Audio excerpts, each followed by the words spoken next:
teman-teman semua di sini ada nggak yang sudah punya anak? Ah, Tesil, oke, good. Ada ternyata. Tesil bisa share nggak kalau seandainya nih ya, ada seseorang yang misalkan kamu ada dalam satu keadaan di mana kamu harus, misalkan ada sesuatu yang sangat sulit dan kamu harus mengorbankan anakmu. Misalkan kamu harus sacrifice him or her ya. Anak perempuan atau laki ya? Kalau boleh tahu. Laki-laki, cowok. Oh, laki-laki. Kalau misalkan, kamu harus sacrifice anakmu supaya kamu bisa hidup misalkan. Kira-kira Tesil lebih memilih yang pertama adalah, boleh nggak saya ganti anak saya, ya saya aja yang dikorbankan daripada anak saya, atau yang kedua, ambil semua seluruh harta saya, asal anak saya jadi nggak diapa-apain. Kira-kira kalau Tesil ditanya begitu, jawaban mana yang Tesil ambil? Yang pertama, menggantikan diri sendiri, atau ambil seluruh harta, kalau memang ada harta ya. Kira-kira yang mana mau diambil sama Tesil? Kalau lagi bikin pusing kepala sih, korbanin nggak apa-apa, mikir. Aduh, cuman thank you pertanyaannya San, karena aku sudah berkali-kali mikirin ini berapa kali gitu loh, karena mengenai Abraham punya iman, terus juga aku pikir juga kayak Tuhan mengorbankan Yesus gitu kan, apalagi Yesus yang nggak ada salahnya gitu istilahnya. Ya Ishak juga kan anak baik-baik ya. Terus sedangkan anakku ya begitulah, anak dunia. Jadinya kayak aku terus terang sih kalau sebagai orang tua mendingan aku aja gitu loh. Karena ya kalaupun misalnya istilahnya aku yang dikorbankan kan, habis itu kan ya udah aku akan lebih rela aku sih gitu loh dibandingkan mengorbankan anakku sendiri, apalagi kalau anaknya yang nggak kayak Yesus atau kayak Ishak gitu yang nggak mau dikorbanin. Kan kalau Yesus sama Ishak mereka mau ya, ini anaknya belum tentu mau gitu loh. Jadinya kalau aku ya akulah mendingan gitu loh. Ya. Oke, good ya. Berarti lebih memilih mengorbankan diri sendiri daripada anak ya. Pasti kalau ditanya semua orang tua pasti mungkin akan menjawab begitu.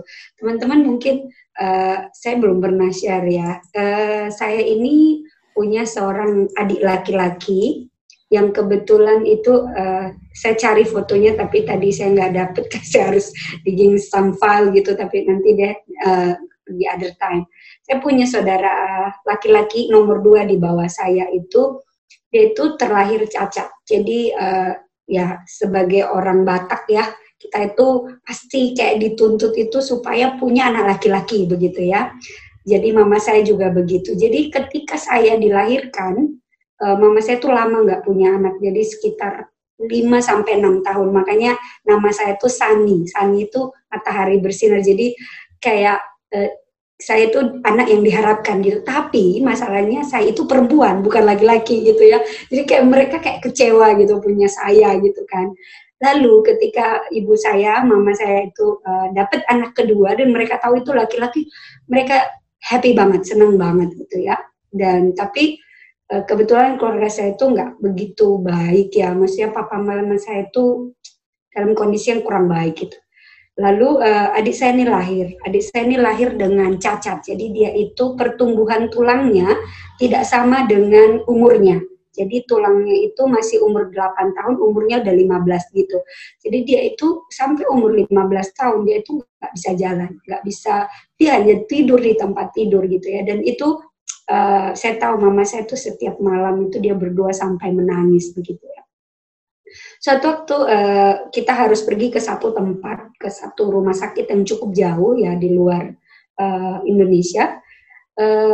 Dokternya udah bilang, senseinya bilang, ini ibu kemungkinan anaknya ini tidak akan selamat begitu ya, karena dia harus melakukan satu operasi yang cukup berat gitu ya. Lalu saya tahu dokternya bilang ada beberapa hal yang dia katakan, lalu mama saya tuh diam. Dia diam dan dia menangis ya pada waktu itu. Dia bilang, Tuhan, kalau saya boleh tukar, boleh nggak anak saya saja yang diambil, jangan anak saya gitu. Walaupun saya tahu ya secara logika manusia sebenarnya Kalau dipikirkan gitu ya, sebenarnya ya mungkin ini anak itu masa depannya belum jelas, sedangkan mama saya punya papa dan keluarga gitu ya. Jadi pada waktu itu dia berdoa sungguh-sungguh dan saya tahu pada waktu itu saya merasa karena saya masih kecil, saya merasa saya itu bukan anak yang diinginkan begitu ya. Dan saya berpikir orang tua saya lebih cinta sama anaknya yang sakit ini karena dia anak laki-laki. Tapi ketika saya menyadari satu hal bahwa memang orang tua saya itu mengasihi anaknya ya. Jadi itu satu pengalaman yang baru sih buat saya. Nah, ini sekarang kita belajar tentang Abraham. Abraham ini kita tahu ya, kemarin Tisel udah jelasin tadi di depan gitu ya, bahwa saya ulang ya, ini part 2, part pertama kemarin kita udah belajar ya, kita belajar bahwa Abraham ini dipanggil oleh Tuhan dan dijanjikan dalam usia 75 tahun, dijanjikan, oke, kamu akan punya keturunan dan kamu akan jadi berkat gitu ya, kamu akan jadi berkat, aku akan buat kamu jadi bangsa yang besar, aku akan memberkati kamu. Padahal nggak ada sama sekali, maksudnya kita lihat nol ya, nggak ada, umur 75 tahun, istrinya udah tua, Tuhan ini suruh lagi pindah gitu ya, out of nowhere gitu ya, ini gila ini Tuhan gitu ya. Saya bisa membayangkan apa yang dipikirkan oleh Abraham, karena mungkin begitulah orang tua saya ya, mereka begitu merindukan anak gitu ya, sampai they sacrifice many things untuk bisa punya anak. Dan ketika mereka punya anak dan anaknya sakit, itu mereka tuh melakukan pengorbanan yang lain. Dan saya bisa membayangkan ini Abraham begitu ya, ini akan kita belajari bagaimana Abraham nanti anak yang sudah dijanjikan oleh Tuhan sampai umur dalam certain umur, dia baru dapat anak ini, dan akhirnya dia maksudnya Tuhan bilang sacrifice him ya, Ishak itu, korbankan Ishak itu. Ini crazy ya, ini Allah yang gila ini kayaknya gitu. Saya kemarin itu benar-benar belajar, ya Tuhan ini kayak not make sense gitu ya. Nah, kita tahu kemarin pelajaran kita yang pertama, Tuhan memanggil ya, dia bilang keluar dari situ. Saya akan tunjukkan satu tempat, walaupun tempatnya nggak tahu di mana, tetapi Abraham itu turut kepada Tuhan, dia keluar, lalu Tuhan memberikan kepada dia janji, satu perjanjian, dan dia katakan, saya akan memberkati, kamu akan jadi blessing ya, saya memberkati kamu untuk menjadi berkat. Tetapi ketika Tuhan memberikan ini, kita tahu bahwa Tuhan memberikan ujian yang pertama gitu ya. Ujian yang pertama ketika mereka masuk ke Mesir, dan Abraham berbohong tentang Sarah yang istrinya, dan yang harusnya dia jadi blessing, sekarang dia jadi curse ya. Jadi Tuhan mengutuk karena perbuatannya Abraham, dia berbohong. Tetapi Tuhan itu baik banget, menurut gue baik banget ya. Kenapa? Karena apapun chaos yang dibuat oleh Abraham, itu Tuhan itu kasih way out gitu ya. Bagus banget ya, maksudnya kita mikir ya, kita tuh selalu do something bad gitu ya. Tetapi Tuhan itu selalu menunjukkan kepada kita way out gitu. Kadang kita sadar atau tidak sadar ya teman-teman. Oke, saya pikir kita akan belajar lebih banyak lagi. Ini hanya saya share sedikit ya. Jadi saya bisa membayangkan nanti, teman-teman bisa membayangkan bagaimana perasaannya Abraham ini ya, ketika disuruh oleh Tuhan untuk mengorbankan anak yang sudah dijanjikan.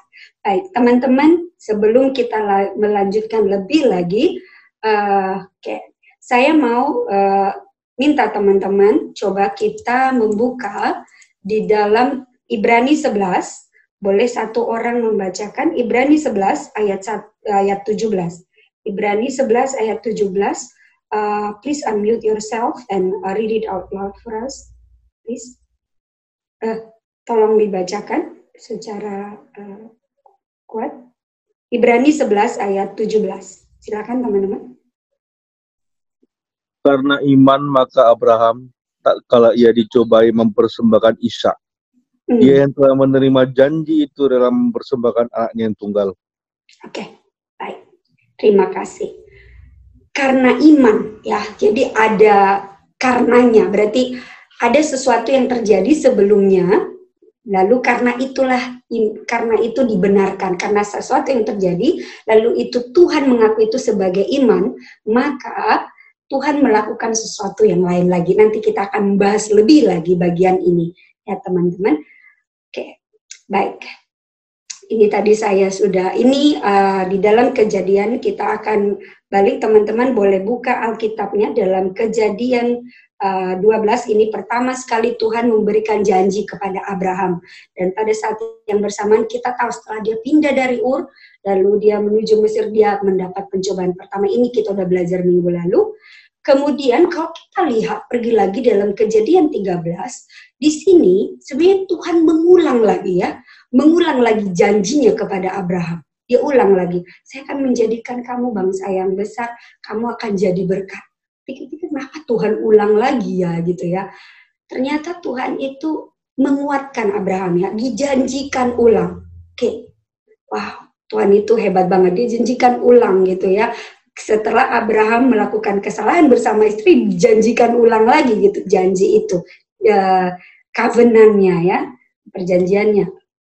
Kemudian kalau teman-teman lihat lagi dalam Kejadian 14, Tuhan menjanjikan ulang lagi ya, janjinya itu melalui Melkisedek. Dia janji, Melkisedek bilang, Allah yang imam Tuhan yang Maha Tinggi, dia memberkati Abraham kembali ya, berkati Abraham. Tuhan mengulang lagi covenant-nya itu di ayat 14. Tapi kita tahu sampai di ayat 14 pun belum ada anak. Janji ini belum kelihatan sama sekali, kayak masih buram gitu ya. Kemudian kita tahu, buka lagi dalam Kejadian 15, teman-teman, Tuhan ulang lagi janji yang sama. Aku tadi mikir-mikir, Tuhan ini gimana ya, apa nggak bosen ya? Kalau saya jadi Abraham, saya mikir, Tuhan bener nggak sih? Tuhan mau kasih nggak sih ini janjinya? Saya ini belum punya anak gitu ya. Kita lihat lagi Kejadian 16 ya. Kejadian 16 kita tahu apa yang terjadi di sini. Mereka sudah tidak sabar. Mereka cari jalan keluarnya ketika Abraham mengambil atas persetujuan istrinya ya, Sarah mengambil Hagar menjadi istrinya, dan akhirnya Ismail lahir. Dan kita tahu ini bad decision, teman-teman. Kita tahu, kalau teman-teman baca, kita tahu dari kejadian ini akhirnya Hagar harus diusir. Tetapi Tuhan sekali lagi menunjukkan ya, Tuhan menyelesaikan masalah, Dia memberikan kebaikan kepada Hagar dan Ismail. Dia juga memberkati ya. Artinya chaos, masalah apapun yang dilakukan oleh Abraham, sebenarnya Tuhan memberikan jalan. Kita tahu bahwa Tuhan memberikan janji kepada Hagar dan anaknya, saya juga akan memberkati engkau menjadi bangsa yang besar. Makanya kita tahu konsep El Roi ya, Tuhan, saya melihat penderitaan. Kita tahu konsep ini. Walaupun bad decision yang dibuat oleh Abraham dan Sarah, tapi Tuhan tetap memberikan berkatnya ya kepada keturunannya. Walaupun ini sebenarnya bukan janji Tuhan yang sebenarnya. Kita lihat lagi di Kejadian 17, Tuhan ulang lagi ya. Dan kita tahu di sini janji itu belum kelihatan. Kayaknya bosen ya. Kalau saya secara pribadi saya bosen. Tuhan, sebenarnya Tuhan mau ngasih nggak sih anaknya gitu ya. Diulang lagi. Teman-teman di Kejadian 18 ayat 10, Tuhan ulang lagi. Janji yang sama. Tapi di sini lebih kelihatan ya. Karena ini kisah ini adalah 3 malaikat datang. Ini penyelamatan Sodom dan Gomora ya. Bukan penyelamatan Sodom dan Gomora, penyelamatan Lot dan kedua anaknya. Tetapi di sini kita lihat ketiga malaikat Tuhan itu menjanjikan hal yang sama kembali. Dan kita tahu dia belum melihat, tapi malaikat itu bilang, and he said, I will certainly return to you according to the time of life, and see Sarah, your wife, should have a son. Jadi dia menjanjikan, tapi itu belum lebih. Udah bilang tahun depan di waktu yang sama gitu ya. Tapi kalau saya, teman-teman, pada waktu ini si Abraham itu umurnya sudah hampir 99 tahun dan Sarah itu 10 tahun lebih muda. Sebenarnya nggak mungkin ya. Ini sesuatu yang mustahil kalau mereka tuh punya anak. Dan Tuhan bener nggak sih gitu ya. Kalau saya sih pasti saya berpikir begitu. Bener nggak Tuhan mau kasih gitu ya. Kemudian kita lihat lagi dalam Kejadian 20, ini diulang lagi ya. Ini mereka sebenarnya ini melakukan kejadian yang sama kayak di Mesir. Mereka berbohong kepada kerajaan Abimelek dan Tuhan menghukum ya, artinya dia tidak memberkati semua rahim anak perempuan di dalam kerajaannya Abimelek, dan Abimelek tahu bahwa something happen ya, dan di sini Abraham yang seharusnya jadi berkat tidak jadi berkat. Kita lihat berulang-ulang, teman-teman, kalau kita lihat ya hidup fasenya Abraham, bahkan dia bapak orang percaya, dia ups and down, ups and down, ups and down. Tapi Tuhan di situ tetap dia menemani. Artinya the worst decision yang dia buat itu Tuhan tetap memberikan way out. Dia tetap menjanjikan ya. Saya pikir Tuhan itu baik banget ya. Pikir-pikir kalau saya jadi Tuhan saya bosen kayaknya ini sama orang ini ya. Tapi God is good ya. Oke. Teman-teman, kita tahu dalam Kejadian 21 akhirnya Tuhan menjawab doanya ya. Ishak lahir. Wah, ini kayak nerima kado ya. Teman-teman, ketika mama saya menunggu 5 tahun untuk dapat saya, itu mereka senang. Walaupun saya bukan anak laki-laki yang mereka inginkan. Ketika mereka 10 tahun kemudian mereka dapat anak laki-laki, itu senangnya bukan main. Bahkan itu kayaknya semua mau dikasih gitu ya sama adik saya. Walaupun dia dalam keadaan yang cacat. Saya bisa membayangkan ini ditunggu 100 tahun. Ishak lahir, umur Abraham itu 100 tahun. You imagine guys, ini like way too long mereka harus menunggu anak ini. Tetapi teman-teman, kita tahu, kita sekarang ini pembahasan kita. Kita akan cepat ya. Teman-teman, saya boleh minta tolong, satu orang boleh membaca dari Kejadian 22. Mari kita buka Kejadian 22. Semua teman-teman boleh buka. Kejadian 22 ayat 1. Bolehkah satu orang membaca Kejadian 22 ayat 1 dulu? Silakan, siapa saja? Boleh. Kejadian 22 ayat 1, setelah semuanya itu, Allah mencoba Abraham. Ia berfirman kepadanya, Abraham, lalu sahutnya, ya Tuhan. Oke. Jadi Tuhan uji kembali ya. Apakah ini Abraham dengan umur yang sudah segini banyaknya, apakah sebenarnya dia sekarang sudah tahan uji atau enggak? Bagaimana imannya gitu ya. Boleh ada yang membaca ayat 2, silakan.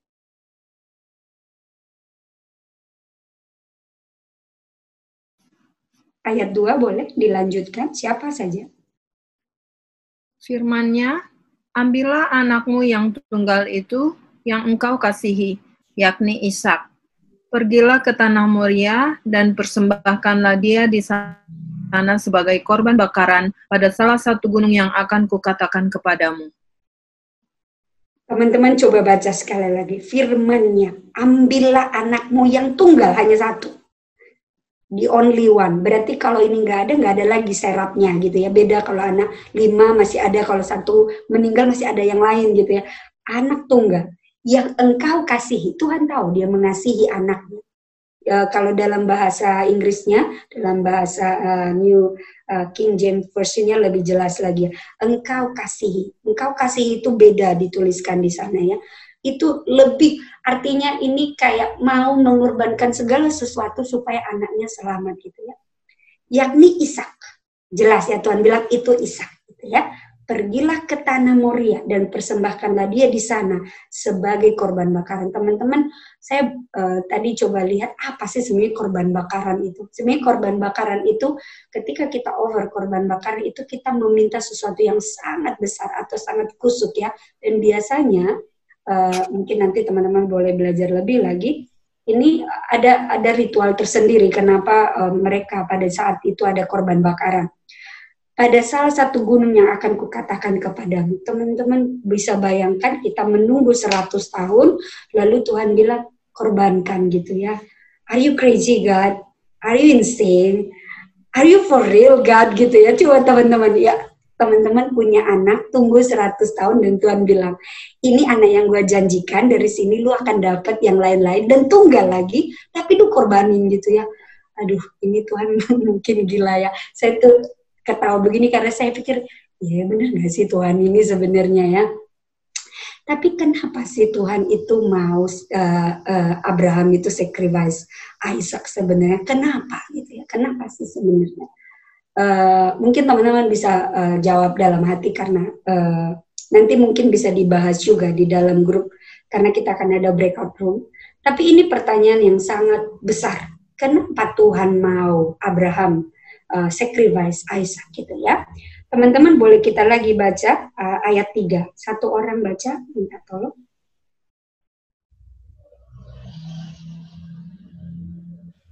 Ayat 3. Keesokan harinya. Lanjut. Oke, keesokan harinya pagi-pagi bangunlah Abraham. Ia memasang pelana keledainya dan memanggil 2 orang bujangnya beserta Ishak anaknya. Ia membelah juga kayu untuk korban bakaran itu, lalu berangkatlah ia dan pergi ke tempat yang dikatakan Allah kepadanya. Ayat 4, silakan. Ketika pada hari ketiga Abraham melayangkan pandangannya, kelihatanlah kepadanya tempat itu dari jauh. Oke, baik. Teman-teman, saya coba lihat tadi yang paling mendekati. Ini adalah satu map yang kita bisa lihat perjalanannya Abraham menuju Tanah Moria atau Gunung Moria ya. Jadi biasanya memang nggak spesifik dibilang, tapi memang ini tempat ini gunungnya, dan tempatnya ini saya baru benar-benar baca. Ini tempatnya ini cukup jauh. Dan tempatnya cukup terjal, dan untuk sampai ke sini dia makanya Abraham membawa 3 bujangnya, karena memang perjalanannya cukup memakan tenaga, dan mereka harus membawa sendiri beban mereka ya, kayu dan sebagainya, karena mereka harus mengorbankan sesuatu. Dan untuk mencapai ini kita tahu nanti pada ayat selanjutnya itu dibutuhkan 3 hari gitu ya, dibutuhkan 3 hari. Dan kita tahu Abraham pada waktu ini sudah tidak muda. Abraham itu mendapatkan Ishak di umur 100 tahun. Dan Ishak sekarang sudah lebih besar. Jadi kalau kita memperhitungkan mungkin ya, saya juga tidak berani, saya nanti akan berikan perhitungannya kepada teman-teman. Kita memperhitungkan more or less ya, ini mungkin dia ini umurnya sekitar 114 tahun atau 115 tahun, lebih kurangnya seperti itu. Nanti saya berikan kepada teman-teman perhitungannya. Tetapi apa yang menjadi pemikiran saya adalah, coba teman-teman mau mengambil satu keputusan yang cukup besar ya. Teman-teman mau make decision, dan keputusan ini sesuatu yang sangat besar, dan teman-teman harus berpikir beberapa kali untuk mengambil keputusan ini. Dan teman-teman cuma diberikan waktu 3 hari untuk memikirkan ini. Kemungkinan besar ada bisa 2 hal. Yang pertama, kita tidak akan jadi mengambil keputusan yang seharusnya kita ambil, atau mungkin kita akan mundur ya. Atau mungkin juga satu lagi kita akan tetap moving forward ya. Tetapi kalau saya memikirkannya dengan keputusan yang cukup berat seperti ini, Abraham 3 hari, mungkin selama 3 hari itu dia berdoa kepada Tuhan, Tuhan, benar nggak sih Tuhan ini, benar nggak saya harus korbankan anak saya, dan seterusnya. Selama 3 hari itu Tuhan diam, God silence ya, dia tidak ngomong apapun. Dan Abraham itu berdoa tetap kepada Tuhan, dan Tuhan tidak menjawab apapun. Dan Abraham sampai ke gunung itu. Boleh teman-teman lanjutin di ayat 5. Ayat 5. Kejadian 22 ayat 5.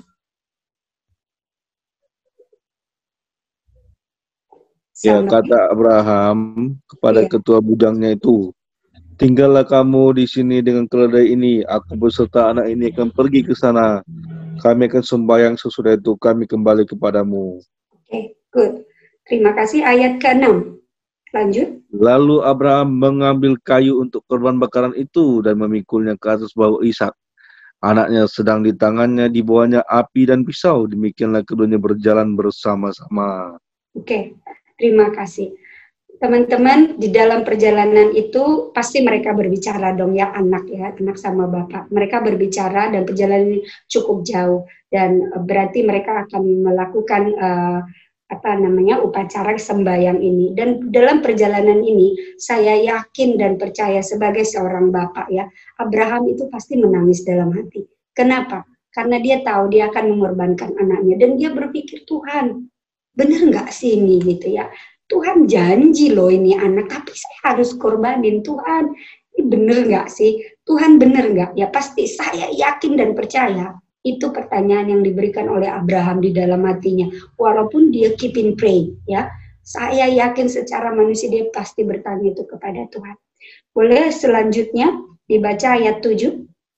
Terus, lalu berkatalah Ishak kepada Abraham, ayahnya, Bapa, saat Abraham, ya anakku, bertanyalah dia, ya, di sini sudah ada api dan kayu, tetapi di manakah anak domba untuk korban bakaran itu? Ini sebenarnya sedih banget ya, kalau kita baca ini, ketika mereka berjalan 3 hari, dan mereka sekarang mau sembahyang, lalu Ishak itu nanya sama papanya, ayah, ini kan sudah ada api dan kayu, di mana korbannya gitu ya. Ini bisa membayangkan. Saya ingat pada waktu mama saya menemani adik saya operasi itu, dia sulit sekali ditemukan nadinya dan berkali-kali dia unfall ya. Mama saya bilang, dokter bilang bisa nggak saya melakukan ini. Saya tahu itu sakit banget, jadi harus ada satu proses yang dilakukan dan mama saya itu saya tahu dia harus tidak dibius untuk bisa melakukan itu. Di dalam kesakitannya dia menahan itu. Dia bilang sakitnya itu kalau saya bisa, kalau ada orang melahirkan itu 10 kali dari melahirkan sakitnya. Tapi karena saya mengasihi anak saya bisa melakukan itu. Saya membayangkan ini ya teman-teman, coba bayangkan kalau kita mau sacrifice. Dan Tuhan ini udah janji loh gitu ya. Tuhan bener gak sih? saya ulangi lagi. Tuhan bener gak? Tuhan ini, are you crazy God? Ya. Are you for real ya? Saya harus mengorbankan ini anak. Saya mikir-mikir ya ini gila banget ya. Bisa nggak ya? Kalau misalkan teman-teman di challenge begitu, bisa nggak? Apakah teman-teman mau mengorbankan anak-anaknya untuk kalau Tuhan minta gitu ya?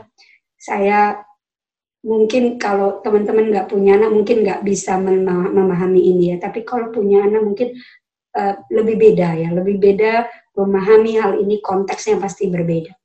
Baik, teman-teman saya lanjutin.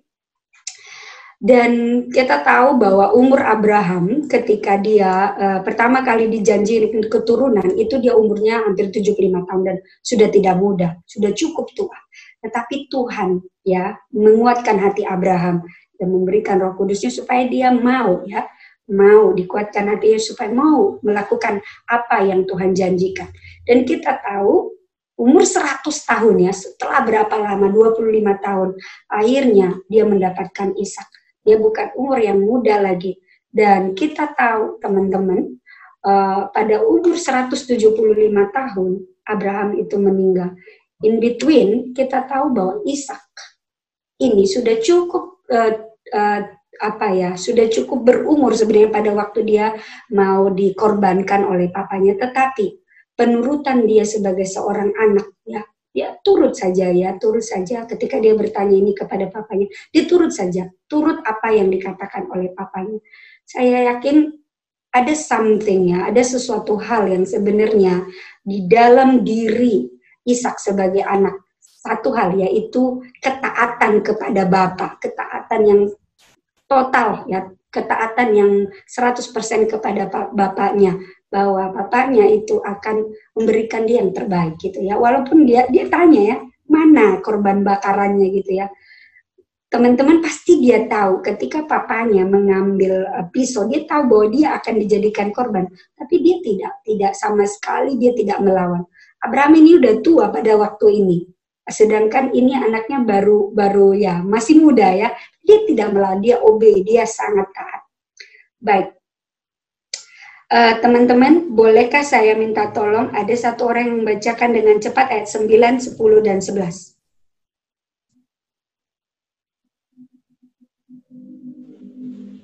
Ayat 9. Sampailah mereka ke tempat yang dikatakan Allah kepadanya. Lalu Abraham mendirikan mezbah di situ. Disusunyalah kayu, diikatnya Ishak anaknya itu, dan diletakkannya di mezbah itu di atas kayu api. Sesudah itu Abraham mengulurkan tangannya, lalu mengambil pisau untuk menyembelih anaknya. Tetapi berserulah malaikat Tuhan dari langit kepadanya. Abraham, Abraham, sautnya, ya Tuhan. Oke, kita lihat dengan baik di sini bahwa memang sebenarnya Ishak tahu bahwa dia akan dikorbankan, tapi dia tidak melawan ya. Dia berserah sepenuhnya kepada bapaknya, yaitu Abraham. Ayat 12. Lalu ia berfirman, jangan bunuh anak itu dan jangan kau apa-apakan dia, sebab telah ku ketahui sekarang bahwa engkau takut akan Allah. Ini konsepnya ya, bahwa engkau takut akan Allah, fear of God. Dan engkau tidak segan-segan untuk menyerahkan anakmu yang tunggal kepadaku. Jadi sebenarnya ini kita tahu bahwa ini adalah gambarannya bahwa Allah Bapa. Ini menggambarkan Allah Bapa dengan Yesus sendiri. Lalu Abraham menoleh dan melihat seekor domba jantan di belakangnya yang tanduknya tersangkut dalam belukar. Abraham mengambil domba itu lalu mengorbankannya sebagai korban bakaran pengganti anaknya. Tuhan menyediakan bagi Abraham. Ishak pada waktu itu tidak dikorbankan, tapi kita tahu Allah sendiri mengorbankan Yesus ya, mengorbankan Yesus supaya kita selamat. Tapi itu nanti pembahasan yang lain. Tapi apa yang mau kita pelajari dari sini teman-teman? Ini saya ulang lagi pertanyaan, apa sih yang membuat Abraham begitu yakin untuk melakukan perintah itu ya? Kita lihat tadi Abraham perjalanannya ya, bolak-balik dia jatuh bangun, bahkan melakukan hal yang sama, kebohongan yang sama tentang istrinya, sampai diambil lagi oleh raja, oleh Firaun dan Abimelek, tapi ya dia keep doing ya, dia melakukan hal yang sama. Tapi ini adalah satu pencobaan yang sangat berat, mengorbankan anak yang paling dia kasih, tapi dia mau melakukan ini ya, dia mau melakukan apa yang Tuhan perintahkan. Ini kayak Tuhan memberikan janji keturunan, tetapi di other hand Tuhan memerintahkan untuk membunuh gitu ya, kayak ini kayak bertolak belakang gitu. Makanya saya bilang ini kayaknya Tuhan itu kayak sedang merencanakan sesuatu yang nggak benar gitu ya.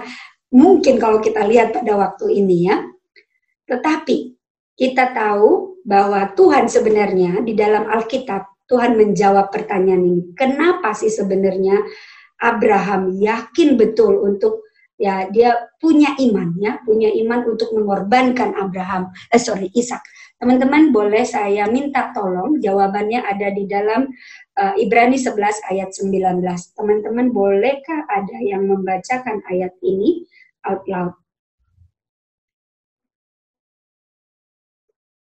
Ibrani 11 ayat 19. Boleh ada satu orang yang Ibrani 11 ayat 19, karena ia berpikir bahwa Allah berkuasa membangkitkan orang-orang sekalipun dari antara orang mati, dan dari sana ia seakan-akan telah menerimanya kembali.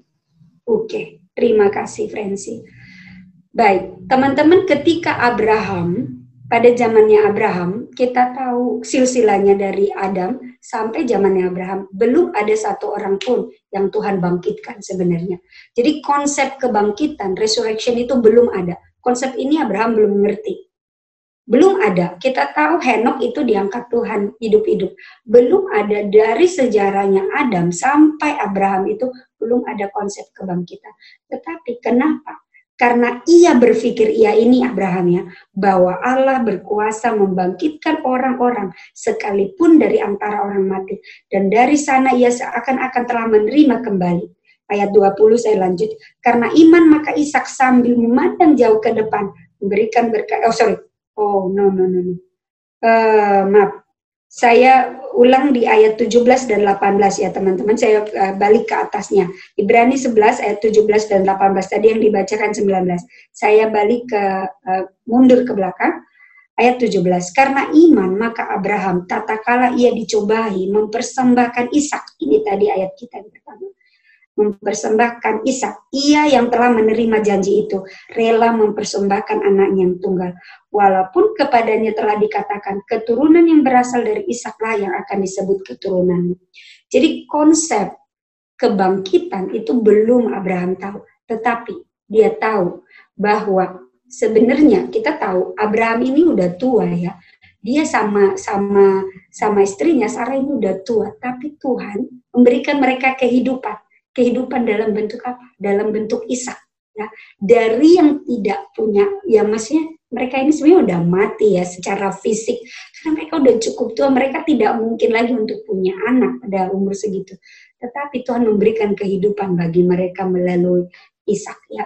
Jadi kita tahu bahwa Tuhan itu konsep itu ya, konsep itu iman daripada Abraham itu benar-benar diuji oleh Tuhan dan dia menang ya, karena dia mempunyai pengharapan kepada Tuhan. Itu yang paling kita harus pegang. Lalu boleh saya minta tolong satu orang membaca dari Roma 4 ayat 19? Boleh satu orang secara out loud bacakan Roma 4 ayat 19, satu orang silakan.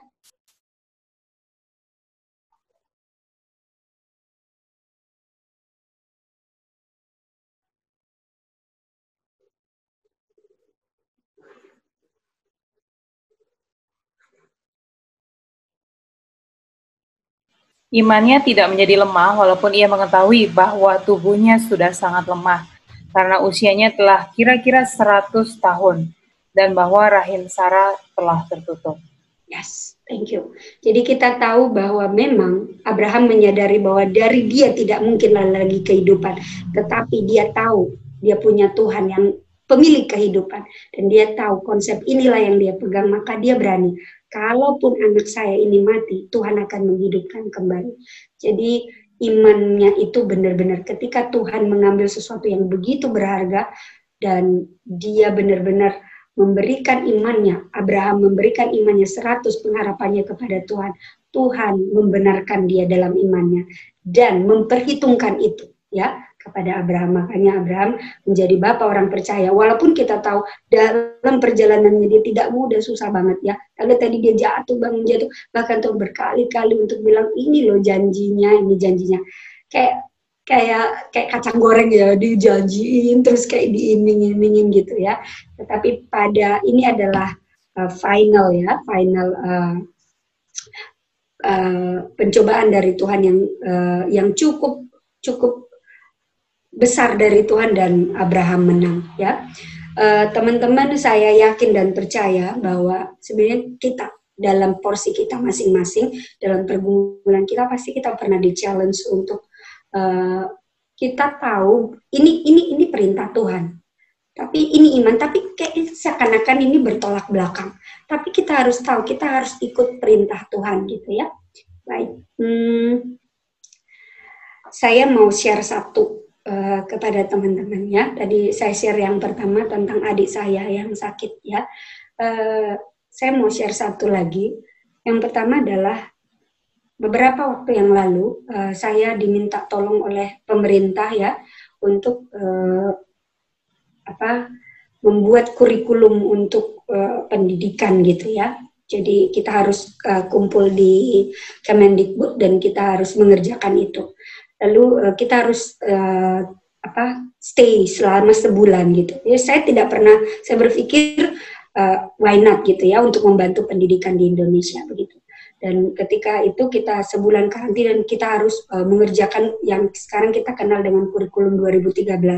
Nah, kita mengerjakan itu.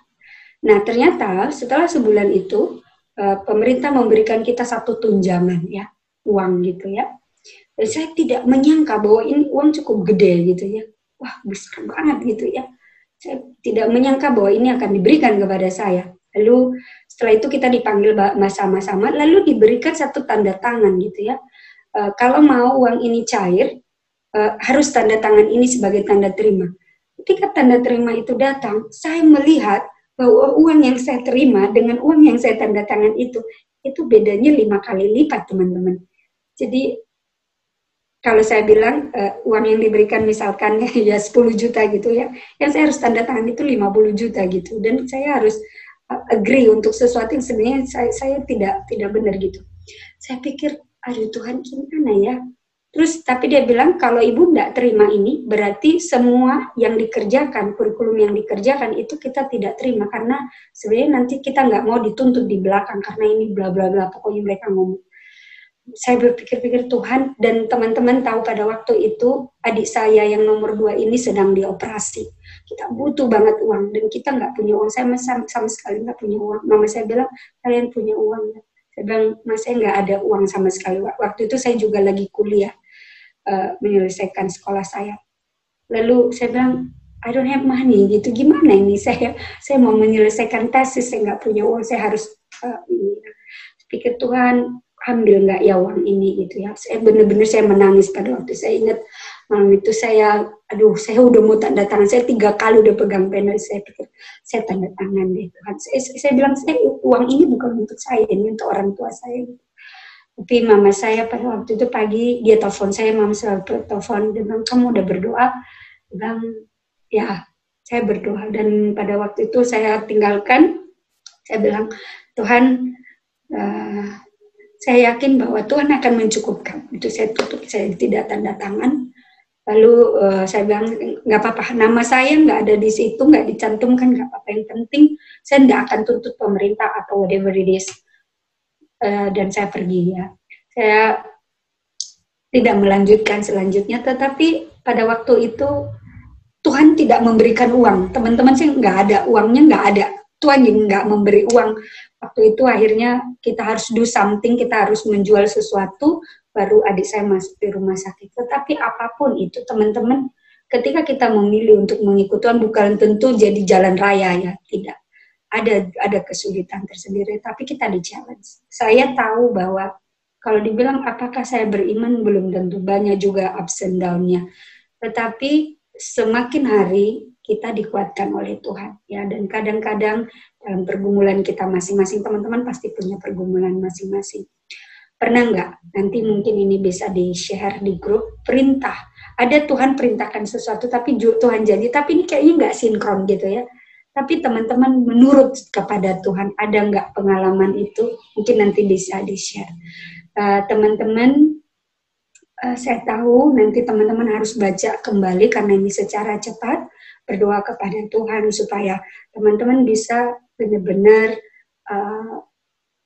punya pengharapan kepada Tuhan, karena susah juga ya kalau kita tidak punya pengharapan kepada Tuhan, kita tidak mengimani ya, itu sia-sia. Teman-teman mendengar firman itu akan berlalu begitu saja. Jadi memang kita harus put our trust, our faith in God. Itu susah teman-teman, gak gampang. Tapi Tuhan akan memampukan kita ya. Itu dari saya kembalikan kepada MC.